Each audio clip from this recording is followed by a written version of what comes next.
We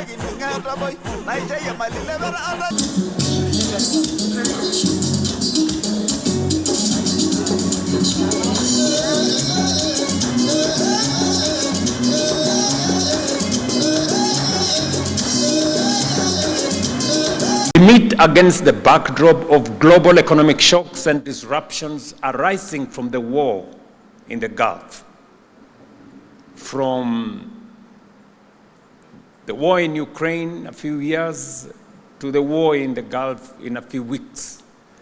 Africa today produces approximately 10 million barrels of oil per day, which is about 10% of global output.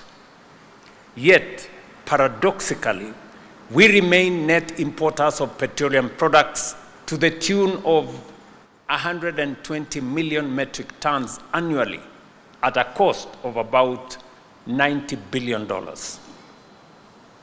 At an average export price of $75 per barrel, Africa's crude production is valued at roughly $270 billion each year.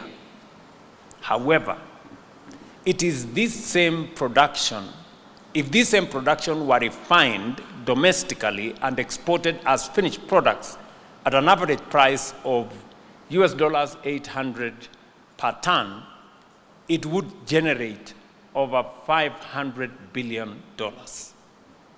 This represents foregone income of about $230 billion, which is nearly 7.5% of our GDP from just one resource.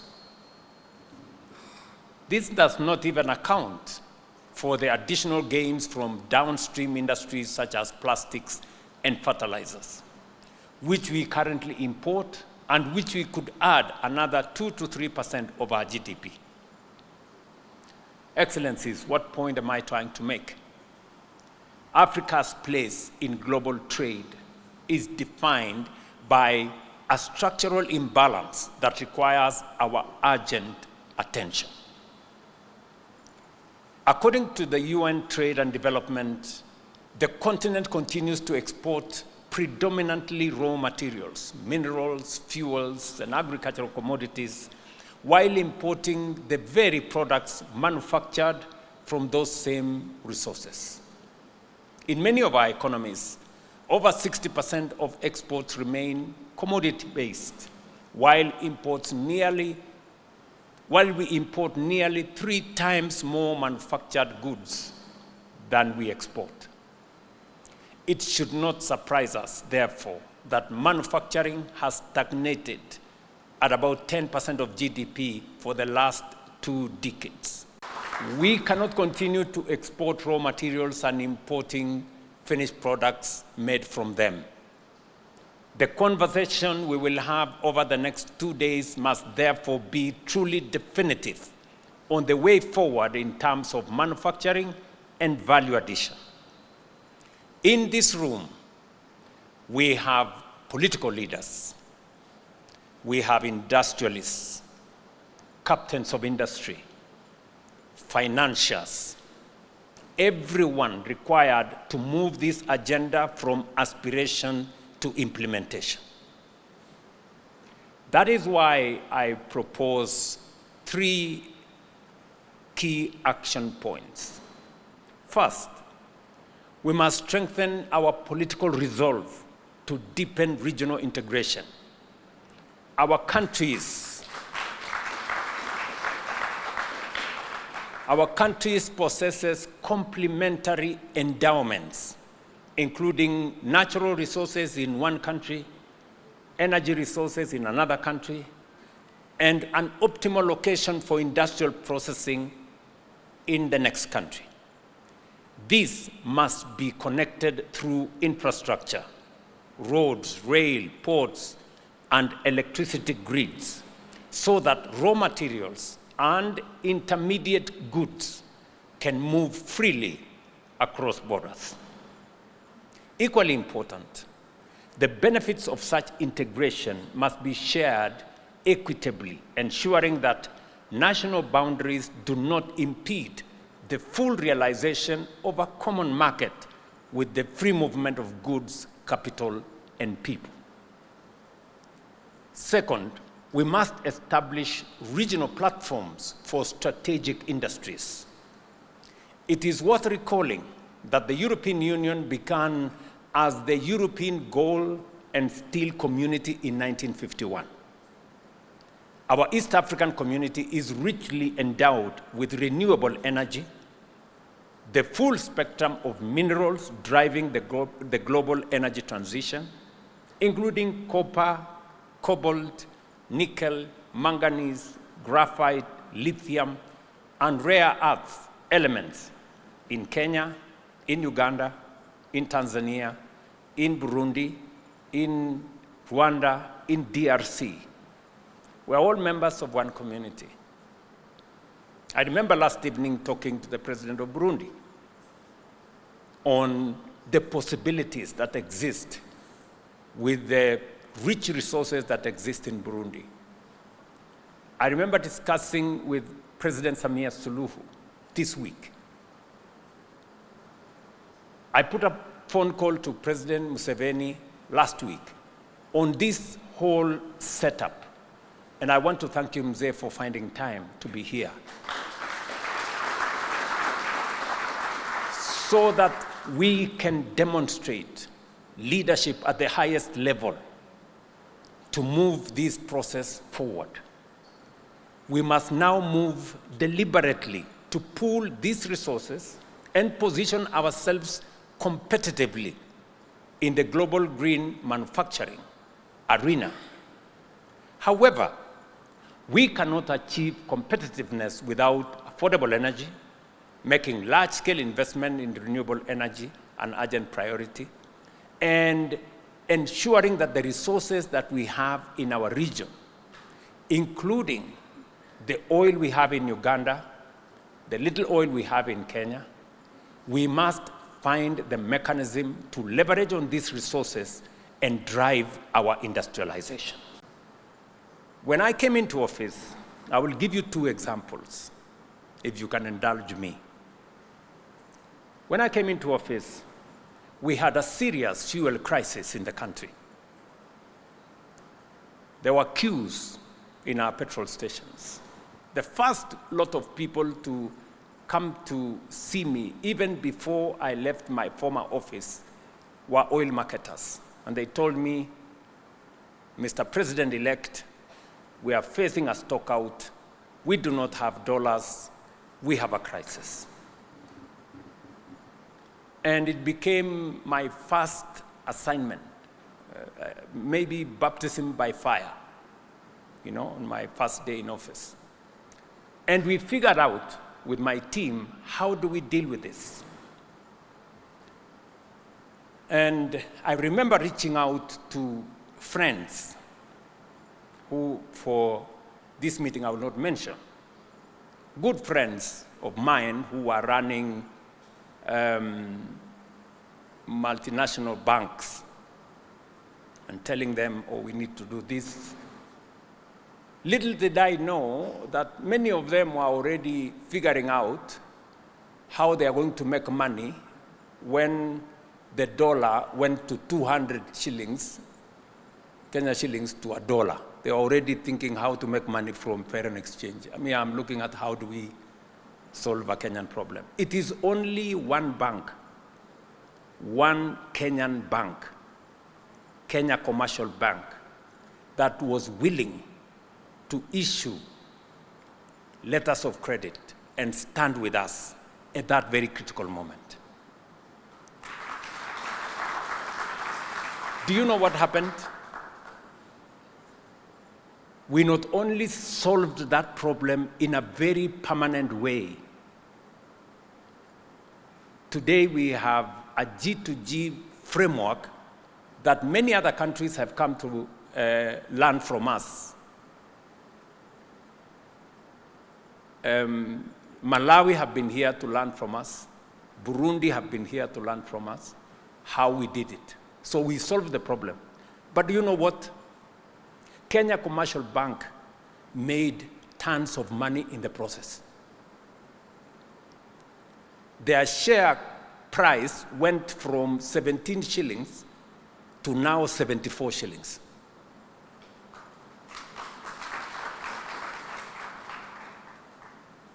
You know, if there was a case for believing in ourselves, Kenya Commercial Bank, being a Kenyan bank, believed in us. We believed in them. The outcome is a win-win. We not only solved our problem, but we built our bank even more. That's one example. Example number 2. When I made a proposition to the people of Kenya on a matter that has been with us for a long time, on how do we deal with the challenge of housing. And it's a conversation we've had for long as Kenyans, possibly 25, 30 years of conversation. And I did make a proposition to the people of Kenya that it was necessary for us to do this using our own resources, mobilizing domestic capital for us to be able to undertake our housing program. There was a big debate, but today we have done what we couldn't do with money borrowed from this place and that place, talking to this guy and the other guy and one bank and another one. Using our own domestic resources, today we are building, concluding some of them, 240,000 housing units with a pipeline of 700,000 housing units.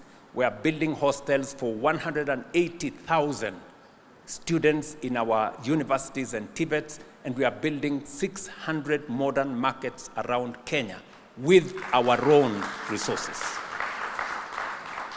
Using a housing fund derived from a housing levy, we have signed contracts for $4 billion. $4 billion. Not a single shilling borrowed from anybody. Domestic resources built by Kenyans, raised from Kenya. Believing in ourselves, we must harness African capital. As the saying goes, he who pays the piper calls the tune. Industrialists here know the meaning of that phrase better than all of us. Our ambitions will remain unrealized if we continue to depend on external capital whose primary interest is securing raw materials for their own industries. We must say that with clarity. We must therefore strengthen our regional development finance institutions, including the Africa Finance Corporation. And I want to inform the Africa Finance Corporation fraternity that as you set up office in Nairobi, the Kenya government is going to enhance its equity by $25 million as a demonstration of the confidence we have in African financial institutions. I know the president of African Bank is here with us. When I came into office, we enhanced our equity in Afri-Exim Bank by $40 million. I know my friend Tadesse is here. We have already discussed how Kenya, being among the highest shareholders of TDB Bank, how we are going to enhance our equity and shareholding in Trade and Development Bank. And we are doing it intentionally and deliberately because we know that they understand us better than anybody else. We do not have to explain ourselves in windy statements and languages. They understand us. They understand where we are. And they know us better than anybody else would.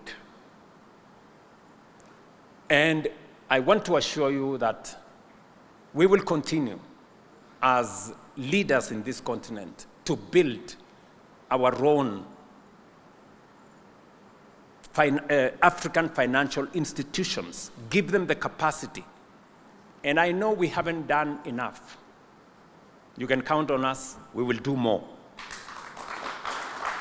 Until we develop the muscle for us to be able to drive our own industrialization and our own development.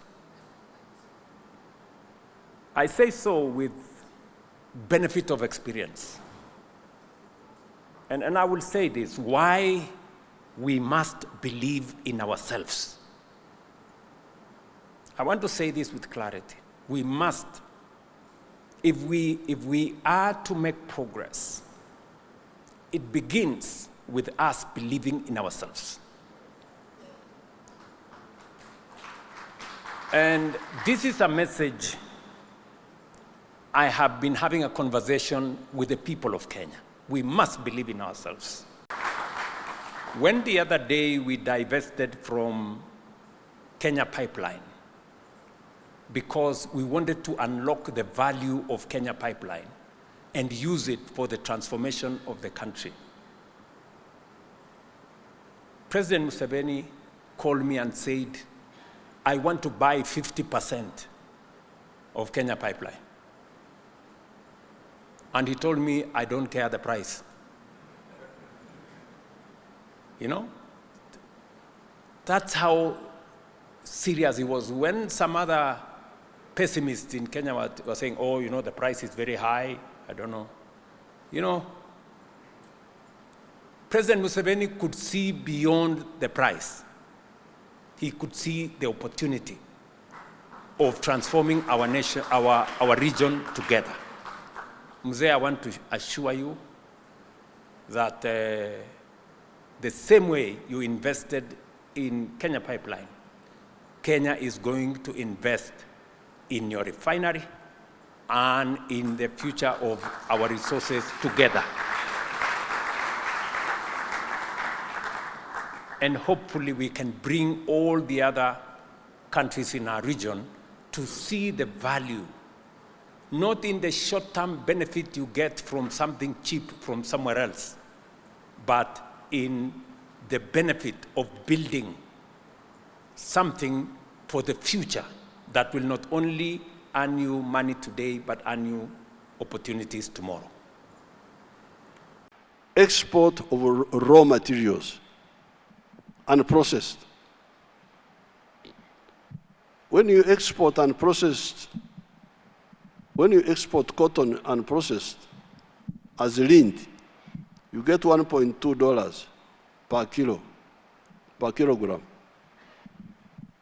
That 1 kilogram, if you make cloth out of it and garments, you will get $15. The same kilogram for which you got 1.2. If you weave, you spin, weave, and get garments out of it, you'll get $15. Coffee. A kilo of coffee unprocessed is $2.5. The same kilo processed will go for $25 or even $40. So the Africans have been the mega donors. I don't know why they are never called in conferences for donors in Paris, because they are the mega donors.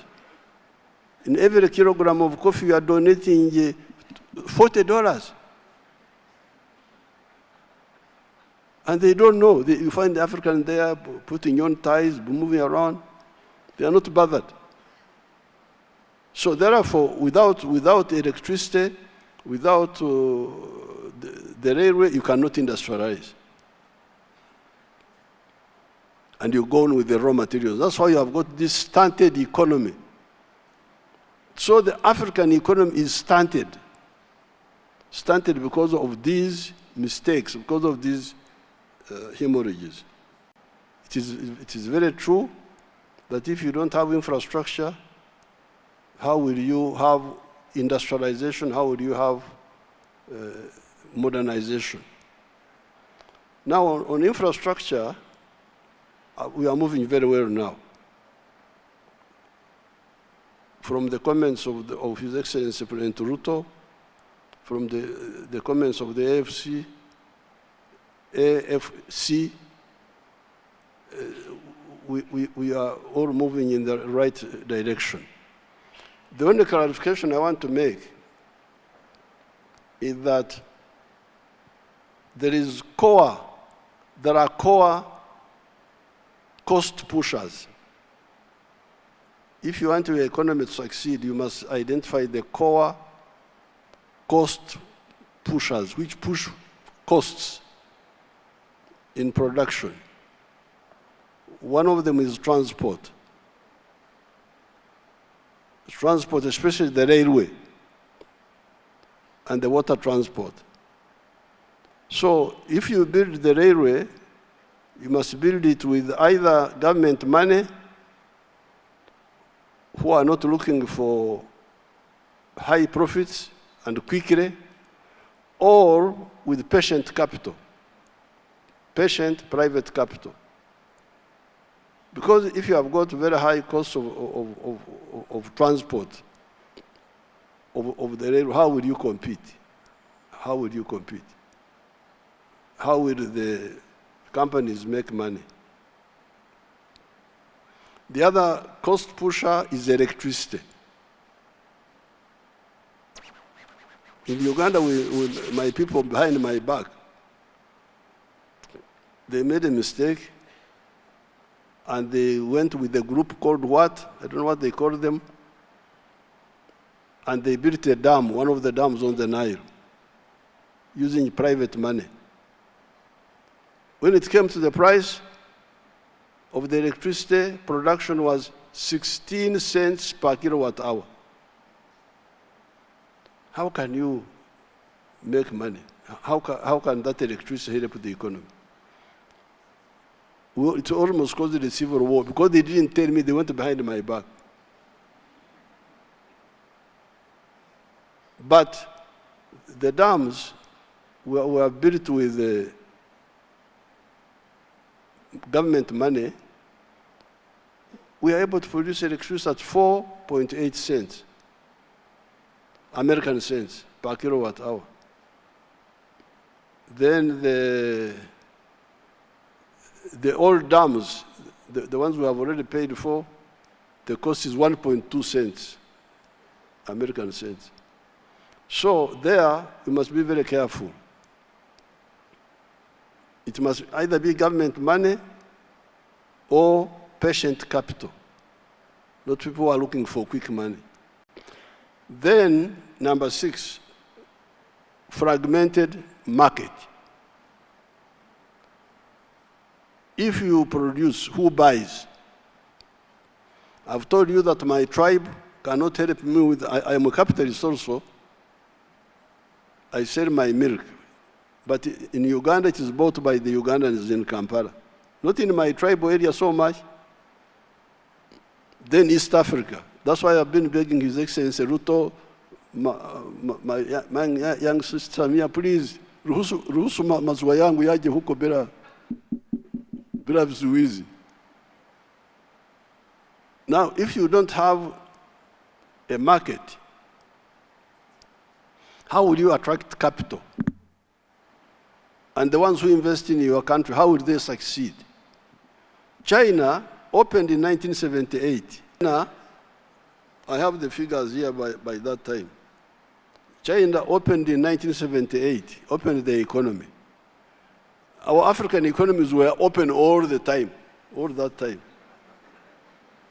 But by the time I made this speech here, 10 years ago when we were with the Prime Minister of Japan here, by that time China had attracted $2.6 trillion,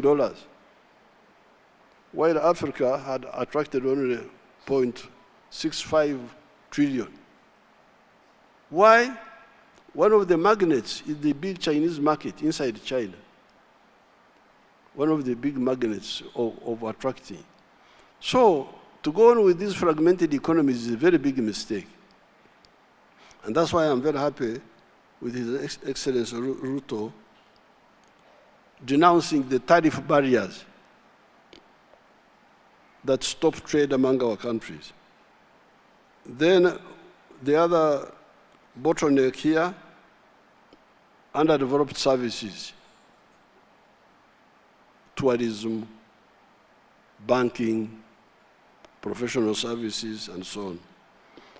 Underdeveloped agriculture, number 8, bottleneck number 8. Uganda has got a little bit of agriculture. We never import food. So when I saw people crying that there was a war in Ukraine, is the war in Uganda here? It's in Ukraine. Why are you crying? Or that we shall have no food to eat. Not in Uganda, we always eat. We have enough food. We have got so much food that we don't know where to put it. Market is our problem. But in other parts of Africa, you get this problem of no food. Amazing. And the food they buy from outside is very dangerous. Bad food, with hormones and so on. But also, the government, our countries can deliberately save. We have been funding, we set up a science innovation fund, where I have been funding government innovations. We have built an electric vehicle called Chira motor vehicle, and its sister vehicles, the bus and the other smaller vehicles, using government money, government capital. So now we are getting demands, getting orders for that electric vehicle. We are to build our own vehicles because I had begged the Japanese to come and assemble in Uganda. They refused. So I said, okay, bye-bye. Now, when I started making my vehicles, some of the Japanese came. So want to assemble? I said, no, too late.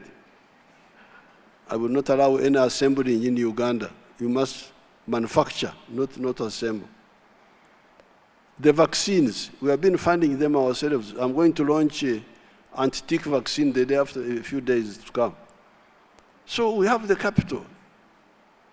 It's not enough, but we have it. If we constrain consumption, we can get the capital. So therefore, I'm very happy with the initiative of His Excellency Ruto. Like on the issue of the refinery, what he told you, in Uganda, I have banned the export of unprocessed minerals. All of them, I have banned them.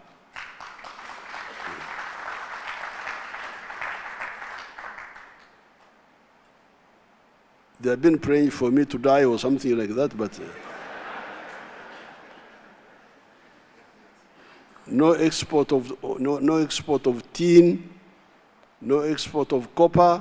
They are all there in the ground. But slowly we are getting investors. Iron ore. Can you imagine? Some Indian guy from India, the New Delhi, had come to made a deal with my people to sell our iron ore at $47 per ton. The iron ore of Uganda is the best in the whole world. It is about 70% pure. So, when you sell iron ore, somebody goes and makes it into steel. He earns, at one time he would earn $900. And you export all the jobs. But I stopped them. And I'm glad that some of the investors from Kenya, encouraged by His Excellency Ruto, are now investing in the steel industry in Uganda.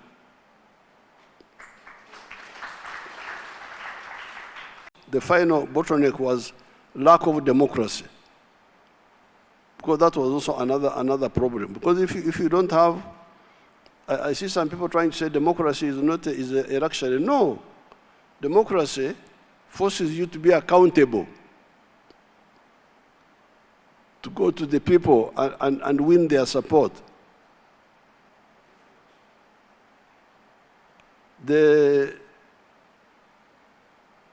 Recently we had elections, and where my people listened to my advice, we performed very well. Because when they implement what we like, getting rid of poverty in the whole country. How can you preserve poverty in the whole country? It's not a national park that you are preserving. So now, therefore, I want to conclude by saying that we have the money here. Yes, we are getting more money. Now our speaker from AFC gave a very good example. The pension funds, what are they being used for? NSSF in Uganda has got a lot of money, but they just invest in treasury bills. The government borrows from national fund and eats the money.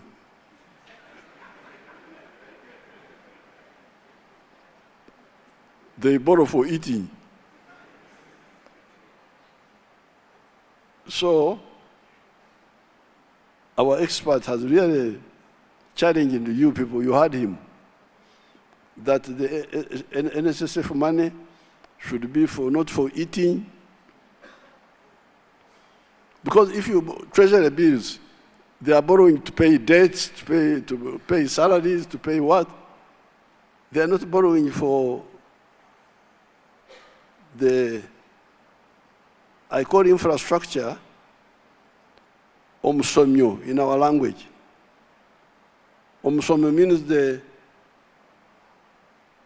bone marrow. You know, the English don't have enough words. They couldn't describe that part of the body. The bone marrow, they call it bone marrow. But in our language, we call it omsomyo, or omshokoro in one of the other languages. So, the omshokoro of the economy is the railway, transport, electricity, the cost of, plus of course peace and so on.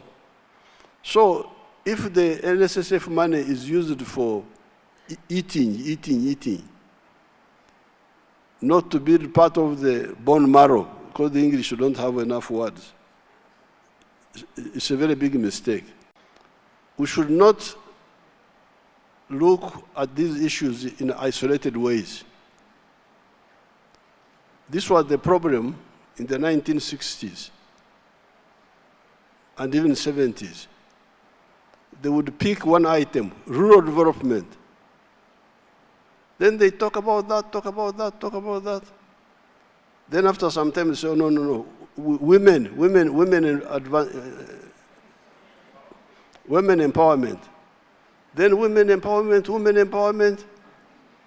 Then education. Then just like that. Because we are talking of interregional infrastructure.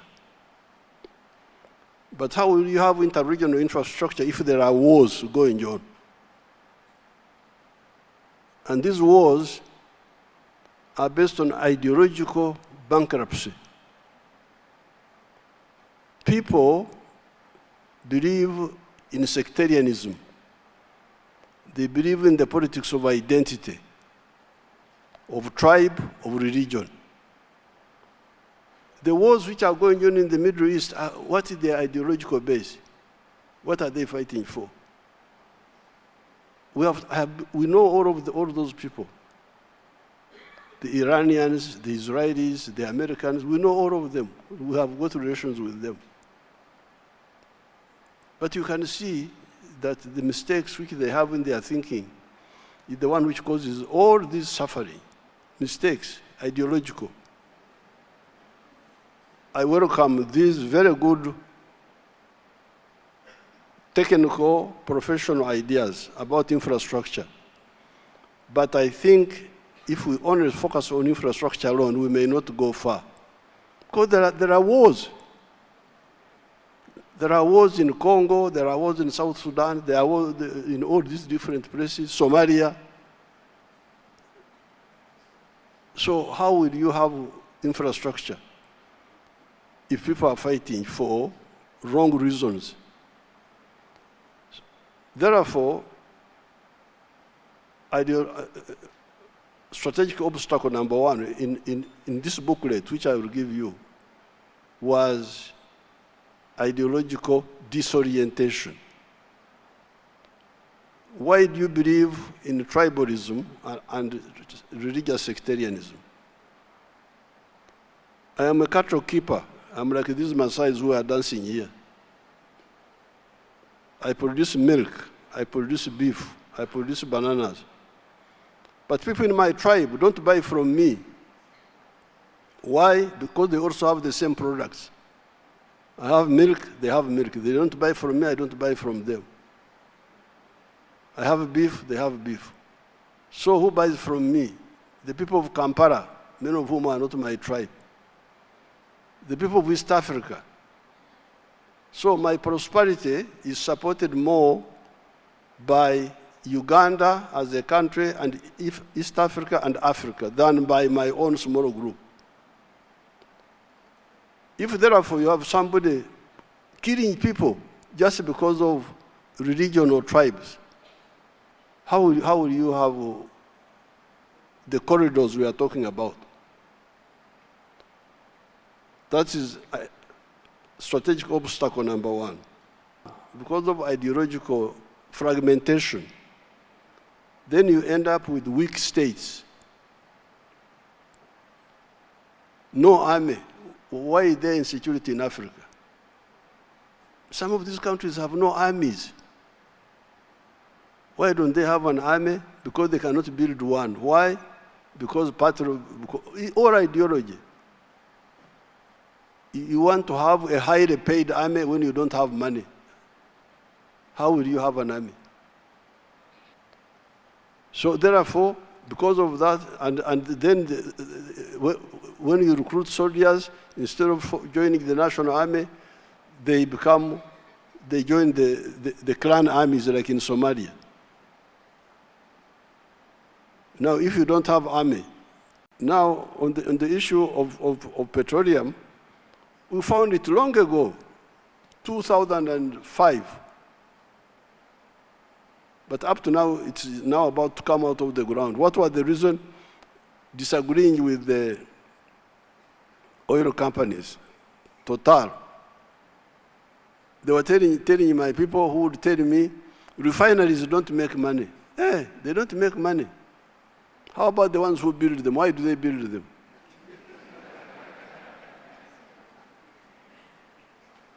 Then when I checked, the refinery in Uganda actually is very, very profitable. Do we have somebody from that sector? I'm also tactical, because the Total were insisting that they should take all the oil. Why do you take the oil? They could use as are here. Why do you take it? Say, oh, no, there's no money in the refinery. I said, no, you are lying. Now, eventually we agreed that we build a small refinery of 60,000 barrels per day. What do you call this? You build, then you add on. There's a way they say it in English. You build one unit, then you add on. Add on another 60,000, and that my refinery would have first score on the oil, and then the balance you can export through Tanzania. Fine.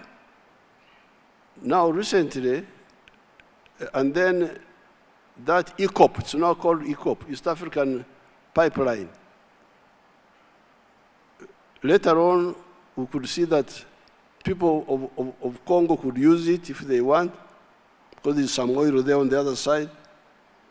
People in South Sudan can use it, because they have got oil there. Now, this oil of the Carabat is one of the 5 provinces. We have got 4 other provinces of oil. This is just one of them. So therefore, the 13%, the internal rate of return is 1.13. Okay. And what is the internal rate of return of others in the world? Find out.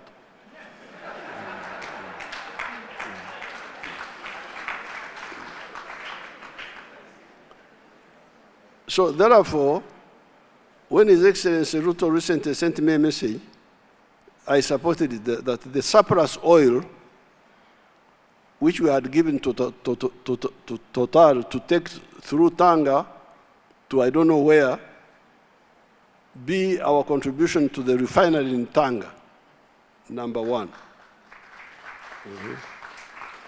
Then later on, we can add the petroleum from the other Congo, from South Sudan, and also these other provinces, because the one of Uganda, where we have the oil now, is only 40% of the Arbat area. There is another 60% which we have not which is not yet fully explored. So there's more oil in Uganda, both within Arbat and in the other provinces.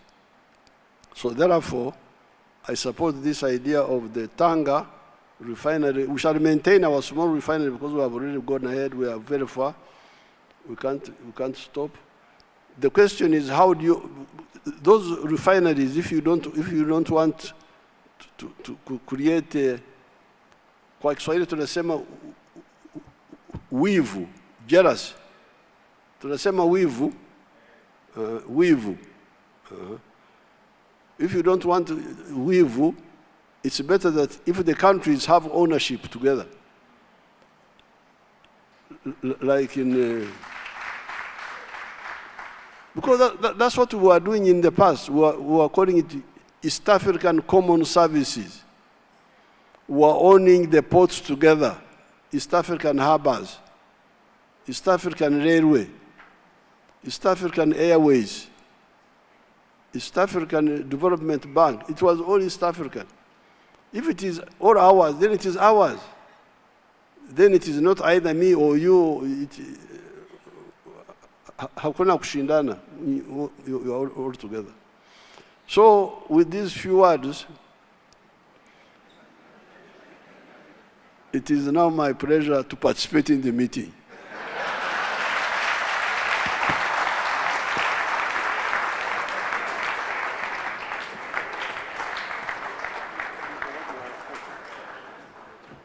Now, on the issue of petroleum, we found it long ago, 2005. But up to now, it's now about to come out of the ground. What was the reason? Disagreeing with the oil companies, Total. They were telling my people who would tell me, refineries don't make money. They don't make money. How about the ones who build them? Why do they build them?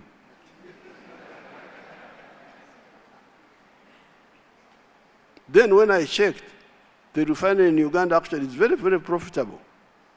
Do we have somebody from that sector? I'm also tactical, because the Total were insisting that they should take all the oil. Why do you take the oil? They could use us here. Why do you take it? Say, oh, no, there's no money in the refinery. I said, no, you are lying. Now, eventually, we agreed that we build a small refinery of 60,000 barrels per day. What do you call this? You build, then you add on. There's a way they say it in English. You build 1 unit, then you add on. Add on another 60,000, and that my refinery would have first score on the oil, and then the balance you can export through Tanzania. It's fine.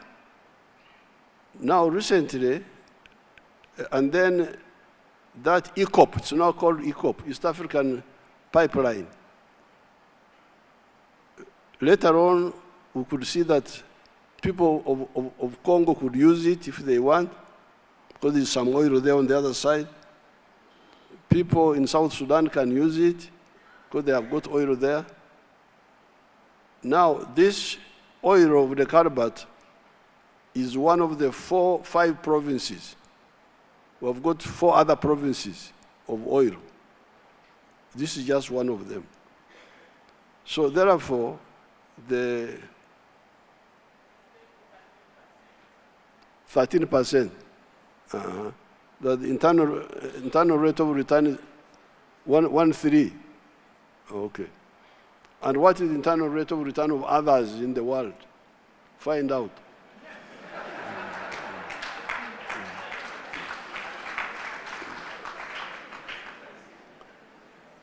So therefore, when His Excellency Ruto recently sent me a message, I supported it, that the surplus oil, which we had given to Total to take through Tanga to I don't know where, be our contribution to the refinery in Tanga, number 1.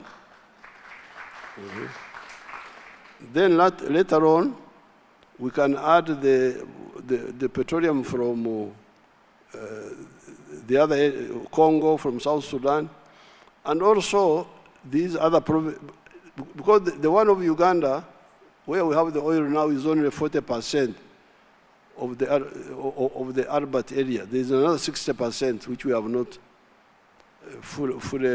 which is not yet fully explored. So there's more oil in Uganda, both within Arbat and in the other provinces. So therefore, I support this idea of the Tanga refinery. We shall maintain our small refinery because we have already gone ahead. We are very far. We can't stop. The question is, how do you those refineries, if you don't want to create kwa Kiswahili tunasema wivu, jealous. Tunasema wivu, wivu. If you don't want wivu, it's better that if the countries have ownership together, like in, because that's what we were doing in the past. We were calling it East African Common Services. We are owning the ports together, East African harbors, East African Railway, East African Airways, East African Development Bank. It was all East African. If it is all ours, then it is ours. Then it is not either me or you. Hakuna kushindana. You are all together. So with these few words, it is now my pleasure to participate in the meeting.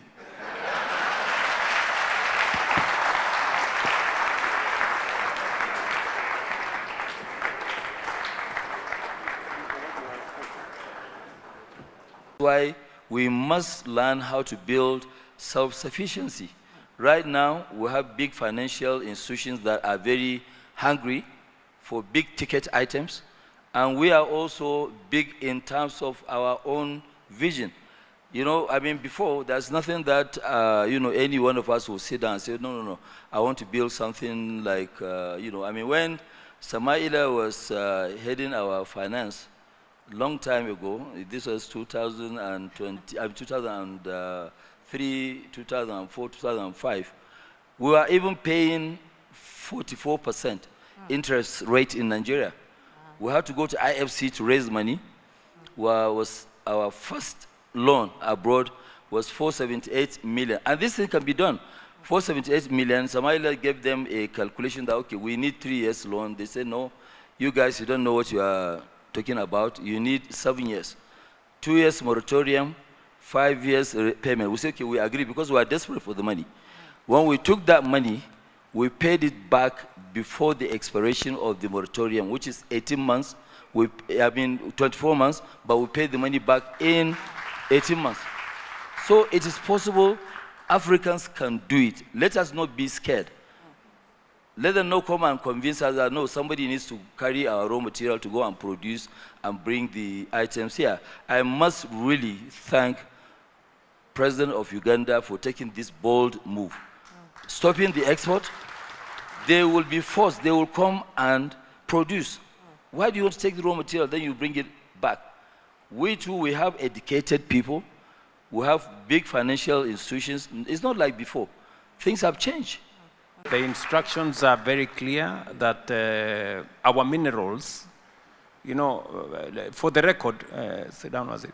For the record, we had Base Titanium, one of the companies, they were exporting titanium out of Kenya. They exported everything close to the mines, and we got nothing out of it. Very little, you know. And the future generations are going to ask us, there was titanium in Kenya. What happened to it? And we will have no answers for it. And that is why, going forward, we've been very clear as a government that the rare earth that we are now looking at, all the other gold issues and the whole mineral sector, we are not going to export it raw anymore, with clarity. And that is why, as we build the refinery together, this conference is also how are we going to take charge of all the other minerals in our region that are today being exported in raw form. How do we create an ecosystem here that also creates better beneficiation of these minerals by processing it here and driving the industries that use these minerals to come here and work with us, because in any case, and that is, allow me to say why we cannot fail. It is not possible for us to fail. Even with the refinery, it is not possible for us to fail. Why? Because we have the raw material. We have crude. Number two, we have the market to buy the product. You know, we are currently importing the product from all over the place. So we have the market to sell. Number three, we have the capital to build it, to develop it. And we have the industrialists to help us run it. Why would we fail? That's a fair question. Amen.